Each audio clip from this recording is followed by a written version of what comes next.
Hey, everybody. I'm Jane. And Sarah, unfortunately, is not here today, but that's because it's a Sunday solo, which means I'm solo on the mic for y'all. And I have some, what I think are really cool solutions for some lifey life stuff. I did want to just say I deeply loved Sarah's last solo. If you haven't heard it yet, she talks about the field of NDEs and some of the research, and she does her amazing thing where she dives real deep and brings it out to us. And it's an amazing solo. So I 100% want to tell you, if you haven't heard it yet, you can just stop this one and go back to that one because it's so delicious. But today what I want to talk about is basically solving problems with the help of spirit. So I am currently away from home. I've been away from home for 2.5 weeks, which feels like an eternity. And it is first starting out with a fun trip for family and then a second fun trip for family. But it wound up getting extended because there's something that we were dealing with over here in Florida that was heavy and hard and could very much be qualified as a big problem. And this makes me want to bring up something that my sweet stepdad says just over and over and over. And I've known the man for 30 years. He and my mom have been together. I think the number is 30, maybe 31 years. So he's a beloved family member, someone I just admire and respect, and is also hilarious, which is something I value. And there's something he said pretty much, I believe, the whole time I've known him, which just charms the pants off me, which is, nothing is a problem. And it's a kind of throwaway line for me. It's like, nothing's a problem. Nothing's a problem. So for example, I don't know, the car breaks down.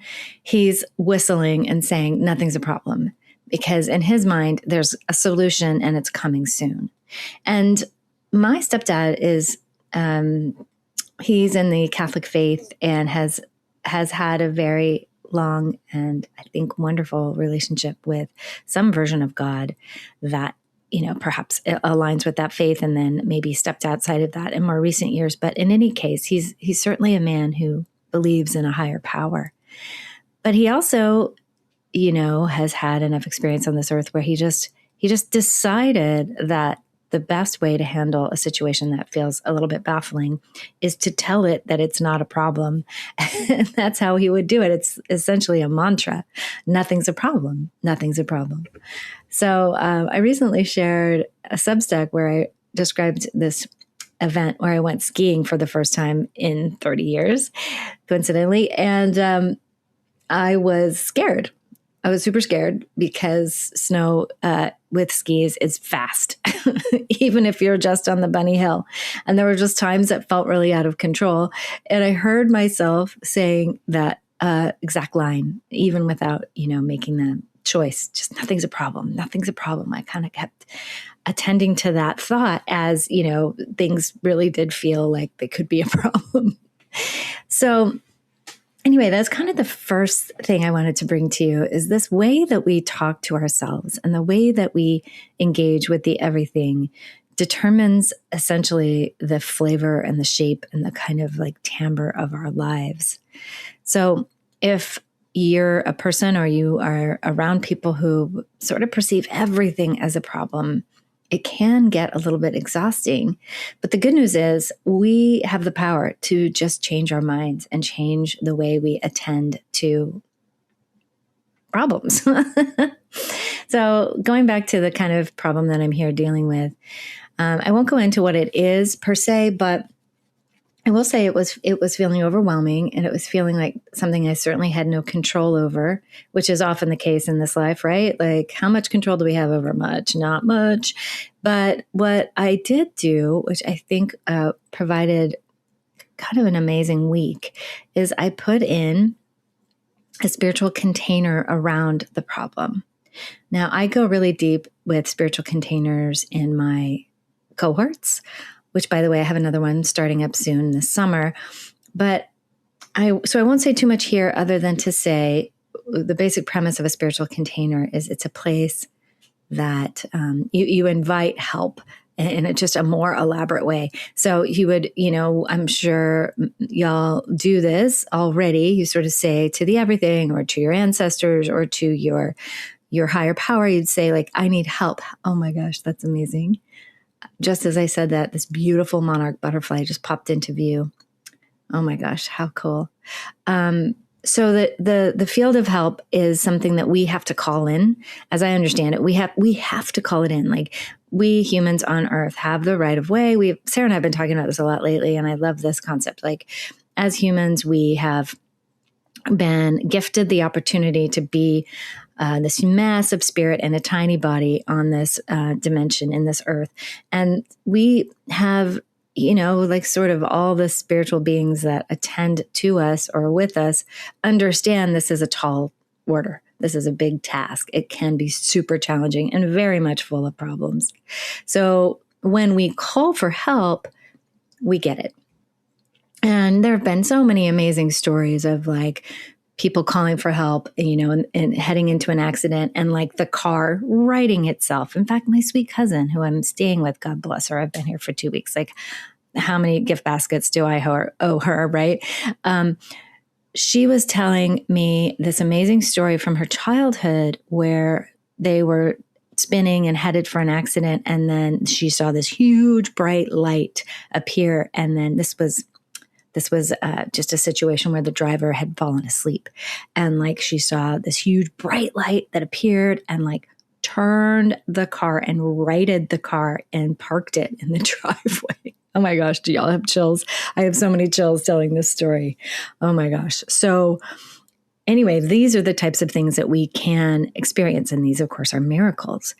And so what I experienced this week really did feel like a miracle, because again, the problem felt so overwhelming. I called in a spiritual container, which is 20 points of light, essentially. It's a matrix. Let's just call it a matrix for now. And I asked for help from, all of these forces that we do have the capacity to chat to engage with, and to ask for help. So I essentially took the problem out of my field, and this feels really important too. So we've talked about this here a lot as well. So we have kind of our own little matrix, our own spiritual field that we exist inside of. And a lot of people say it's kind of like the Vitruvian Man, the Da Vinci, that image of the man with the arms. And so it's essentially like your full wingspan on either side of you, as well as behind you, above you, below you, like say 3 feet-ish. On all sides of you. And it's a field. And I kind of like to say it as a bubble. I mean, it's not necessarily in that shape, but you can imagine it in that shape. You can imagine it like Glenda's bubble, and you can attend to your bubble, and you can make sure that you are the only one in your bubble. And again, this is material that we've covered off on in Claire Club and some of the other places where we hang out. But I bring it here again for anyone who hasn't heard it. And if you've heard it, then, it's always so good to hear it again, right? It's so good for me to say it all day, every day, because pretty quickly energies accumulate in our field that are not us. Now, this could be a thought form, a looping thought. It could be someone else's energy because you were just with them and you just sort of inadvertently took it on. It could be the energy of like, hard things happening in our world. So anyway, it kind of doesn't even matter what it is. You just know that you got to get it out. So you just take some kind of implement and you like push it out of your field.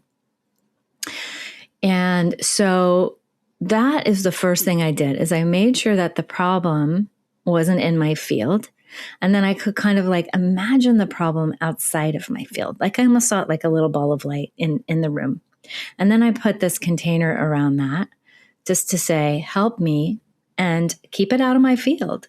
Because the more the problem remains in your field, the more you're going to feel swamped by it. Because again, complete agency, utter domain over your own field is something important and something we get as humans. We don't have to carry things that are not ours, and we don't have to have it in our field, because if it's in our fields, it does swamp us. So if you haven't already, take a look at your little field, at your little bubble. Make sure there's nothing in there. Like I said, you can use a broom or a vacuum or whatever and just scoop anything out. And then when you're feeling great because there's nothing in your field, yeah, this problem is not, I mean, it is your problem, but it's not your problem, right? So you just, again, want to keep it separate. So what happened the next following days is I just asked for guidance on how to attend to the problem. And it's sort of with the help of this container, little like glimpses, little like, I don't know, glimmers would pop in, like, try this. And I also, I was like, I need kind of to break it down into tiny steps. What are the steps that I need to take in the event of this problem? And I saw the first one. I was like, okay, so I'm just going to attend to this first aspect of the problem. And once that was complete, and that was a conversation with someone I love more than I can say. And as I sat with them, again, I asked for help. I said a tiny prayer right before our conversation. I brought up really high concepts. We wound up talking about our version of God and like angels. And we just were in sort of like a high spiritual vibe as we started our conversation. And then at a certain point, I said, would it be okay if we talked about something hard? So it was super cool because we were already like vibing and loving the moment. And then I said, may I bring this here? And it's sort of like, again, not putting it in her field, keeping it with me. And then it's sort of like, if you can imagine that we're both in our little bubbles. And then I put the problem again separately out of our bubbles. And I kind of pointed to the problem. So it wasn't her problem. It wasn't my problem. It was just this little problem over here. Right. And so when you think of it, it's like its own entity, then it becomes something that you can attend to again separately, but also, and, resource it. And that's the idea of the containers, like ask for resources to come and help you with this little thing. I also like think of it as little. It's not a big problem. It's a little problem. And also going back to my stepdad, nothing's a problem, right? So it's sort of like if you can be running, these kinds of like positive affirmations along with being in the field of possibility, really holding that these pieces, this beautiful earth is full of solutions. This place is so stunning and full of miracles. And you just kind of keep attending to the ways in which things do work out. And so I'll kind of finish talking about my little, problem this week and just say that once this conversation happened, she said, yes, I'm happy to talk about something hard. Then I offered it really gently, again, pointing to the problem outside of our fields. And she heard me. She really heard me.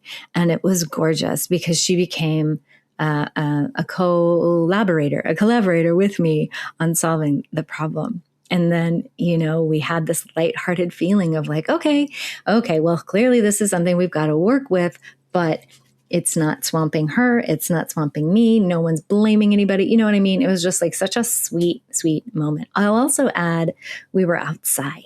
We were actually by a little flowing water feature at my cousin's home. And I think all those things contributed because when you've got butterflies and water and whatever, and not that you can always be in that position, but you can certainly take it outside because I feel like being in nature and being, just not in the sealed, a manufactured reality that we have inside with Wi-Fi and the rest. I think it was all helpful. Okay. So some other ideas. Okay. So that's just kind of like step one of like how to attend to a problem. First, get it out of your field. Second, call for help with the problem. And third, wait for direction. Just like wait for clear direction and be prayerful or, just intentional as you step forward if it's something that's sticky like mine was.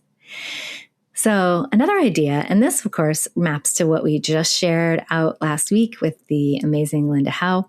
The Akashic Records would be a great place to take your problems. I do this all the time. The book that Linda Howe was talking about is how to read the Akashic Records. And she was talking about the Orange Book, which is kind of the gold standard, which has, like she said, been on the bestseller list forever. But she has a brand new one coming out, which I'm excited to pick up. And so I would just recommend getting that and teaching yourself through the process of reading the book, the Pathway Prayer. And then you can open the records and you can ask the guides for help with this problem. And it's so amazing, y'all, because they're going to hear something that is not, your human brain did not really have that at close hand. That's what I always love about talking to the guides. Lately, all the folks in my cohorts have been asking me to channel the Walters for their problems. And it's been so fun. And it's like, kind of part of being in the cohort is that they can kind of reach out and drop that on my WhatsApp. And so I have just been amazed and enchanted by the solutions that the Walters are bringing for folks, but essentially wanted to bring up the Akashic records because that's essential. That's the same, right? Or your own guides if you channel them. And we've talked about this a lot here, but you can channel your guides, not necessarily just to make it like more, I don't know, believable to yourself or easy or less in your head. You can just do that automatic writing. Just ask your guides, hey, I need help. How would you solve this problem? Or you could just say, dear God, higher power, dear universe, whoever you chat to, however you perceive the field of intention and the powerful field of the everything, whatever you call it, ask it for help. And then you can very specifically say, and what do I do about this? Like this problem is making me crazy. And then you just ask for help and then let your hand just write and let it come out and just trust it. And again, if you don't trust, you are hearing, you don't trust your own mind is getting in the way, you can use your non-dominant hand. Sometimes people find typing is faster. So anyway, you have a guidance crew, a whole team that's available to you at all the times. But I'm kind of just offering that the Akashic field is another place that just using the pathway prayer, you could go in and there's, by the way, there's plenty of other ways to get into the Akashic records. It's not just the pathway prayer. It's one wonderful way, and I personally use it and I love it, but I'm sure that there are plenty of practitioners or there, really the Akashic field is available to you, however you want to engage it. So that was another idea I had for y'all. Ooh, and I have another one I'm excited to share. So quite some time ago, I was dealing with something super hard. It was certainly a problem, and it involved a contract for a media project that I had been involved in. And it was super tricky, man. And I think anytime you're dealing with like the law, not the law, but like a lawful contract or whatever, it just feels, it can swamp you, right? So like I said, this was quite some time ago. I want to say it's coming up on 20 years ago. And I was so stressed and I didn't know what to do. And I was like kind of turned to God. And that is a word I use. I know not everyone does, but I turned to God and I said, help. And then I saw this amazing image of giant hands that I could put the contract in. So it was like in my mind's eye, I saw these huge hands. And then I took my tiny, tiny contract and I put it in there. And then within 24 hours, the whole thing was resolved. Like, done. It was so amazing. It felt to me like an absolute miracle because I was so stressed out about it. So that feels like something that might be valuable for those who like to play around with your clairvoyance and visualization. Another way to and this is something that also happened this week. It's kind of been an eventful week. I had this really deep cough. It just like popped in from one day to the next. And I had traveled many days before that. So I didn't know where I picked up something. But I have this kind of habit that a dear friend of mine gave me, essentially of engaging oregano oil and tons of water. And also like, I don't know, whatever herbs you take to get rid of a cold. But the main thing that I feel was really helpful here was not only was I engaging these things, and I think largely, it could be just a placebo effect. I'm like, okay, if I take oregano and I take, what's it called? Those big pills that smell like garlic, wellness formula. If I take those two things, I'm going to get better. I just assume that's true because it has been so many times.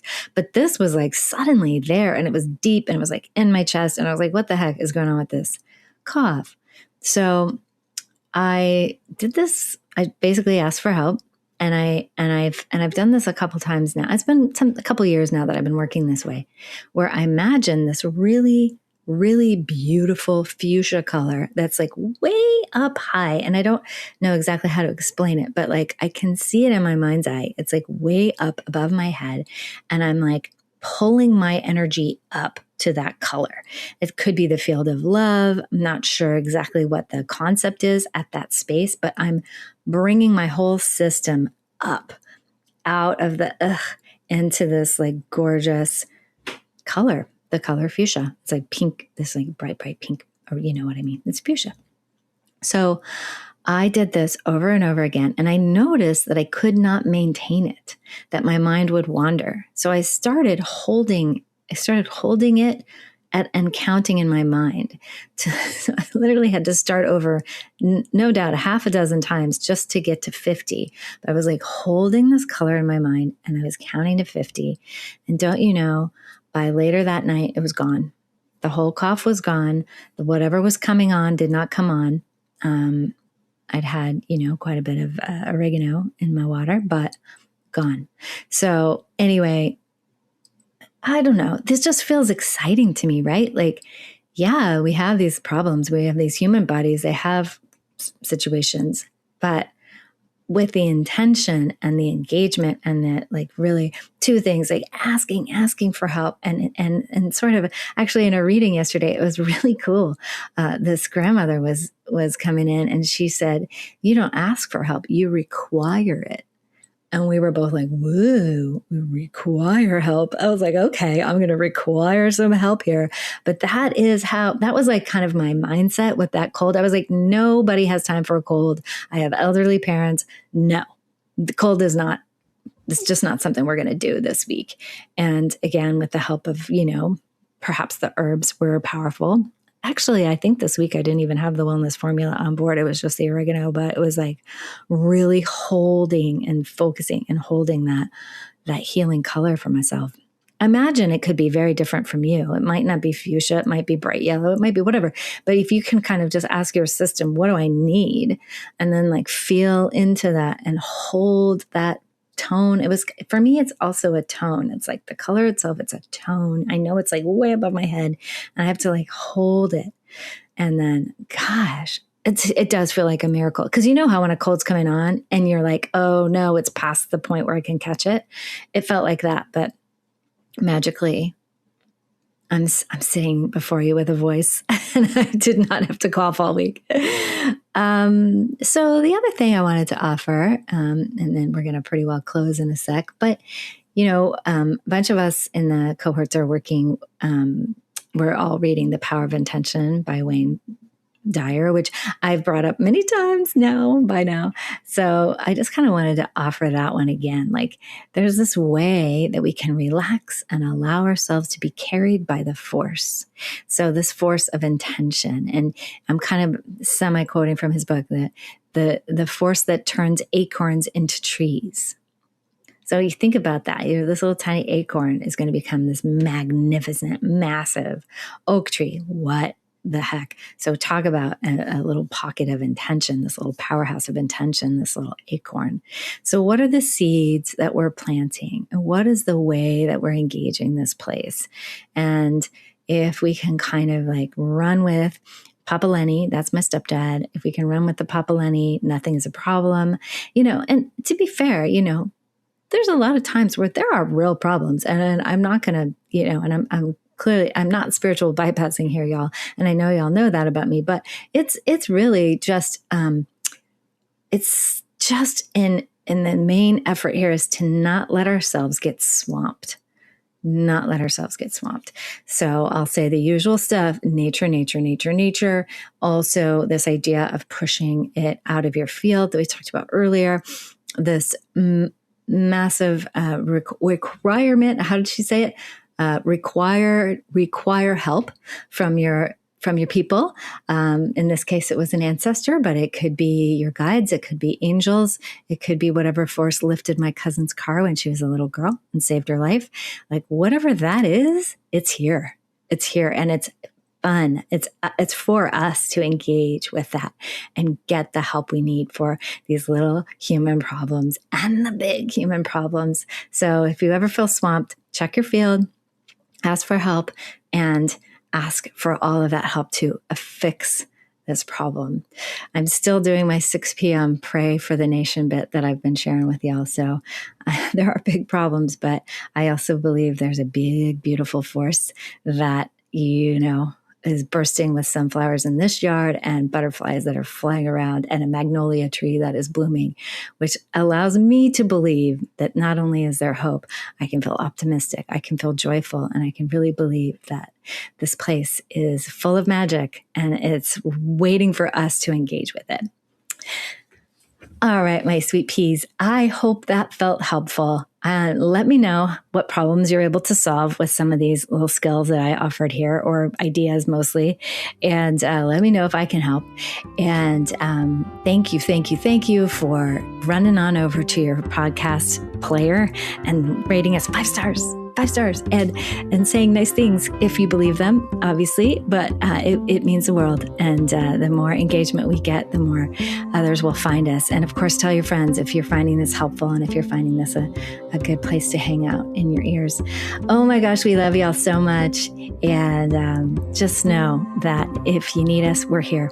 And find us on Substack because we're starting to get more lively over there and we have some cool offerings coming up soon. But I'll say more about that hopefully next week. All right. Love y'all. Take care. Bye.